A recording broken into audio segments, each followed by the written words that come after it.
Why did I choose marketing? Well, it kind of started back when I was doing telemarketing, if you will, for a real estate agent. He took me to a seminar where I was got the privilege to see Mike and Matt Ferry, and anybody in the real estate genre has to know those two guys. And they were supposed to be at that time the masters of telemarketing and making cold calls and dealing with prospects. And sitting there watching them, I was just blown away. They were awesome. My boss bought up all of their audio tapes and books and all that kind of stuff. And he did nothing with them. They just sat around the office. So I studied them, and I started applying their strategies.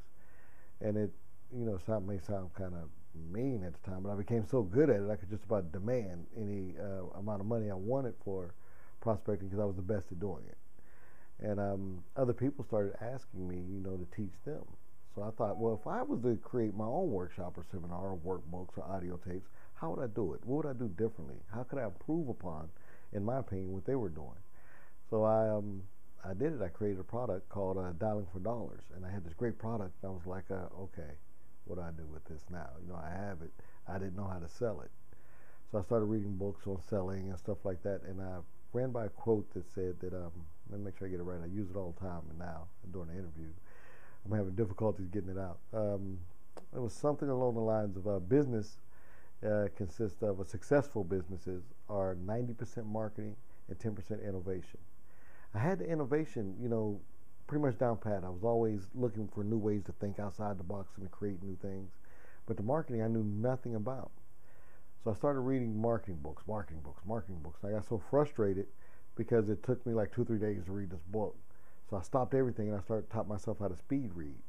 Like at that time I was up to like 700 some words a minute. Now I'm up to like almost double that. And I started reading books like crazy. You know what I mean? I lived in Barnes and Noble. Some of the books I couldn't afford at the time. So I was sitting in Barnes and Nobles and read 2 or 3 books, from the time they open to close on the weekend. And finally I created Dialing for Dollars, and I learned how to market it, and I used the internet. I didn't sell a lot of them on the internet, but what the internet did is it allowed me to network with other people. And a mortgage company said, hey, we would love to sponsor you if you're willing to come and do some training on it. And they started sponsoring me. Then once they did, I called up their competitors. They sponsored me. So I started doing seminars on how to prospect, and I was killing the market on it. And I sold a ton of these things. I said, okay, the internet's the way to go. And I would create product after product. I mean, I have products on everything from dog training to golfing. Now, remember, a golfer, to give you an idea of my golfing ability, I was out trying to golf one day, and an old guy comes up on the cart and asked me, could I leave the course? They would give me back my money or give me a bucket of balls to go to the driving range and stay over there, stay out of harm's way from people. I mean, I sucked at golfing.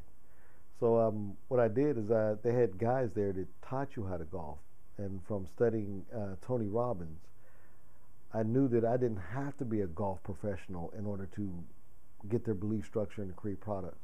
So I liked the idea that I could find a niche market that I was passionate about, that I was interested in, and I could take these ideas from my head and create products with them and help people. It doesn't matter whether it was dog training, how to beat a speeding ticket was a product that I had. And I did that because I got a speeding ticket, and I started speed reading everything to learn how to beat speeding tickets.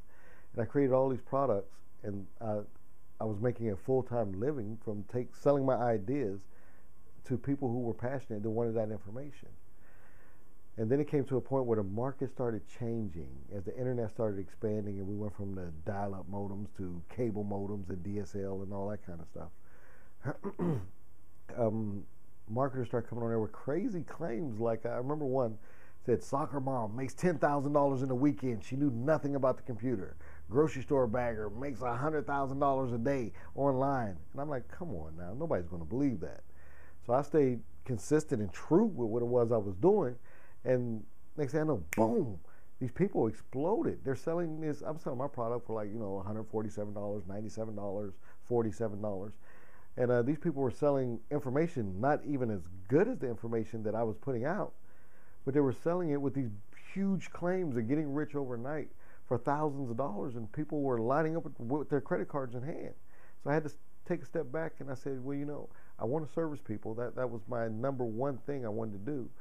But I wasn't going to stand out there with the snake oil charm and all that kind of crazy stuff in order to help these people to get them to come in. So I said, I don't want anything to do with this. And overnight, boom, I quit doing it. I just stopped. And I started taking on private clients. And they were paying me way more than what I was making selling products. So I was happy with that. But I missed the hustle and bustle of being in the market and taking products from my idea, because working with the private clients, although in case anyone was watching this, I love the private clients, but it became repetitive and it got boring to me. And I'm a creator and I love creating things. And that's when the mobile marketing started, and that's where my team and I started.